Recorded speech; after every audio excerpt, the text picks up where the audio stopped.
Hi, hola, buenas tardes a todos. Estamos otra vez aquí en Spain Eurovision Info y hoy os traemos una entrevista más a uno de los posibles representantes de Malta de Eurovisión 2023, Dario Bezzina. Bezzina, sorry for my, my Maltese. Hi, Dario. Thank you so much for accepting our invitation and coming to our interview. Hola, and thanks for having me here. Sorry and apologies, I don't know a single word in Spanish, but thank you for having me here. Like, Maltese is similar, some words are similar to Italian, and Italian is similar to Spanish. So if you can Yeah, talk Italian. maybe we can understand some words. Yeah, I can actually. Okay, so first of all, like, how do you introduce yourself to our audience, and like, what are your influences? What type of music do you do? And also, how do you feel when you got chosen to enter MESC 2023? Yeah, so I'm Dario Bezzina. I'm 33 years old. And yeah, I'm really excited to be part of this year's edition of the Malta Eurovision Song Contest.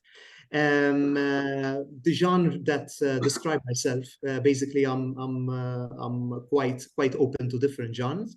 This time around, my song is country, but normally I sing various styles, different styles. Certain people here in Malta know me for the folk, singing folk with my sister as well, in certain local competitions as well.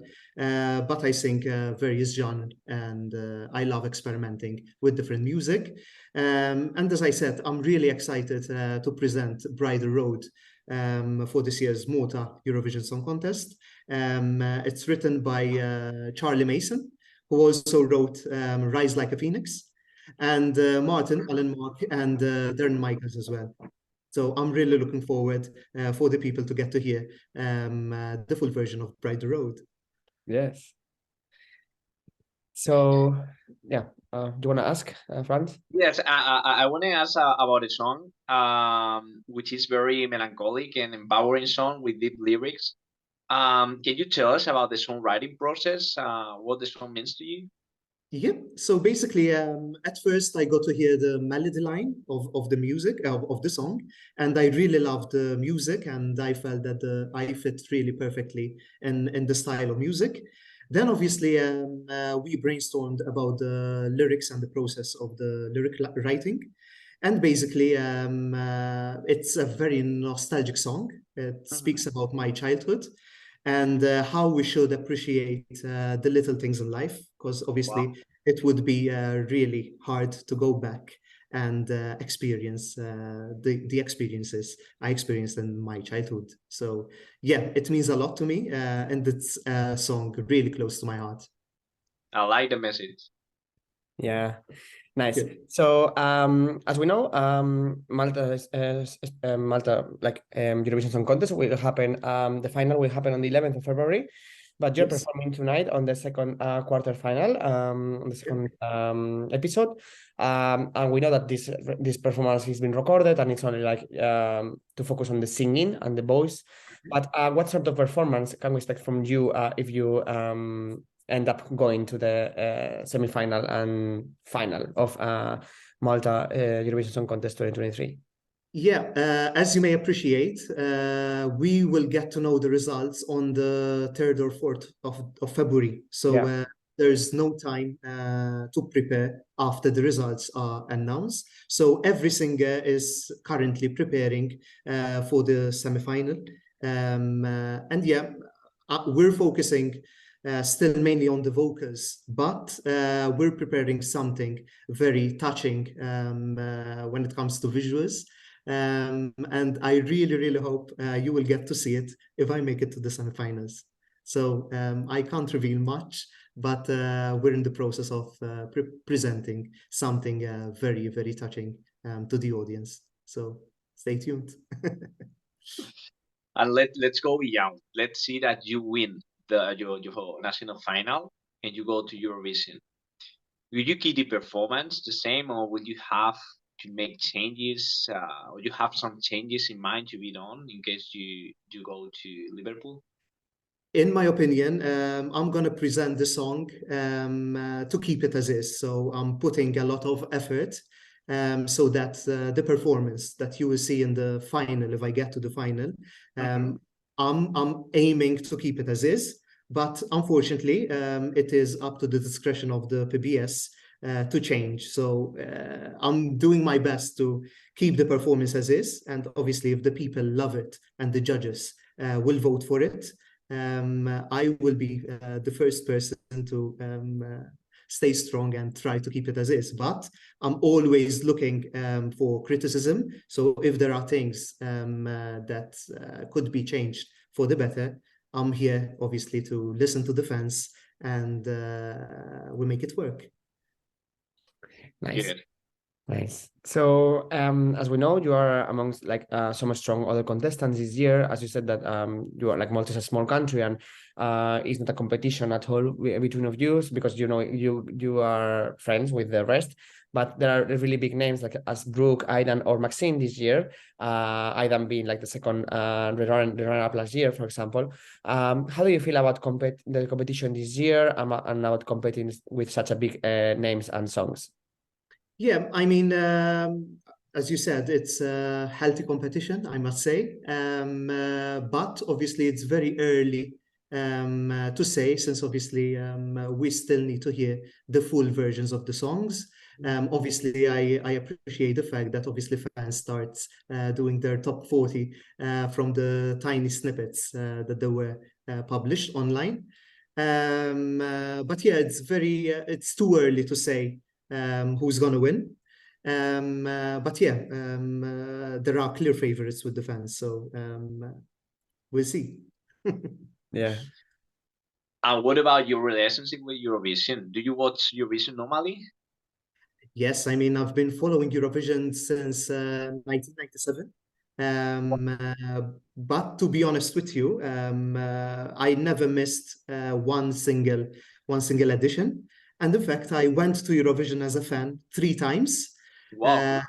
I went to Vienna, I went to Stockholm, and last year in Turin. Oh, Apart from All right. So I'm a super fan of Eurovision, and I don't follow just the Malta national final. In fact, in March, I'm going to Sweden to Melody Festival and Me too. final. I will be there in the final. Okay, so Yes. we'll get to meet. We'll see you get there. to meet. Yeah. Fran also is coming. Yeah, Okay, so maybe in coming. I don't know yet, but maybe in coming. we will be there probably. Yeah, I will feel be there. free to reach out, and we get to meet for sure. Yeah. So yeah, All right. I consider myself as a super fan for Eurovision. So yeah. Then I'm sure you will be able to answer 2 questions now.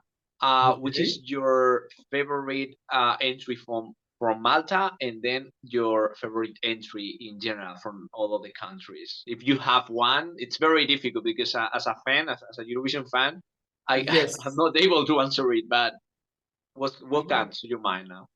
From Malta, I believe I will have to choose Angel from Why? Chiara.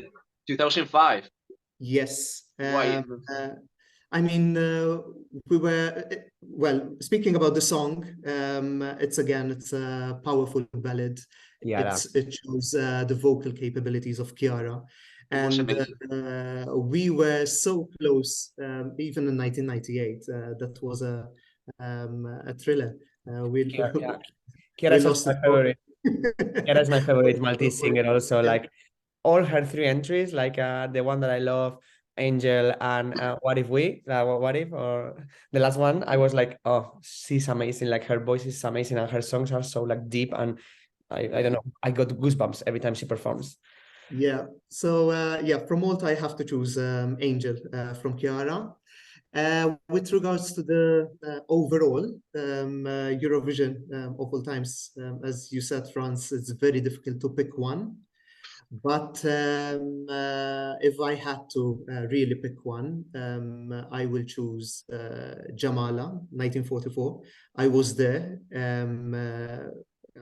I don't think it's the most favorite song when it comes to fan base, but I still remember having or experiencing goosebumps when I saw her performing live. And if I had to choose another song, I will choose Il Volo as well. Yeah, I look for songs which really leave an impact on me personally. So I look at the whole package, I look at the visuals, I look at the choreographies, but if there's a song which leaves an impact on my heart, and that song is close to my heart, it will remain favorite. Good choices. Of course. Before we end, I'd like to ask about your name because it sounds familiar to us. Are you family with the Maltese entrant in 2013? Can be? Yeah, Gianluca, hey? Yes. No, I had a brief discussion with Aita before this call, but no, we're not relatives, even though I'm good friends with his sister Dorothy. But yeah, Bezzina is not that common as a surname here in Malta, and there are a lot of singers with the surname Bezzina. There's my vocal coach, which is Pamela Bezzina, but we're not related, not even with Gianluca. So and yeah. have you been given any advice from all the contestants? You mean the contestants Yeah, from participating? previous editions, yes. Previous, yeah. I mean, I'm good friends with Lawrence Gray. Okay. He participated a lot of times in the Malta Eurovision Song Contest. He liked my song. He loved it. And he gave me like one simple advice: go there, and as long as you touch people's hearts, that's enough. And I'm keeping that in mind every time I perform Bride Road. Amazing. Nice. Great. So yeah, thank you so much for your time and answering all our questions. We can wait to hear your song in literally a couple of minutes. So we'll be listening to your song and rooting for you. And yeah, please, all of you, vote for him to go to the semifinal and see that performance. That I'm sure it's gonna be amazing and very emotional. And yeah, thank you so much. And before we go, if you could send a small message to our fans of Spain Eurovision Info and your followers, they are watching us, that would be great. Thank you so much. Grazie. So I'll leave the message here. Thank you guys for following us, for supporting us. Without you, obviously, we wouldn't be here. So thank you. Keep following Eurovision because it really unites Europe.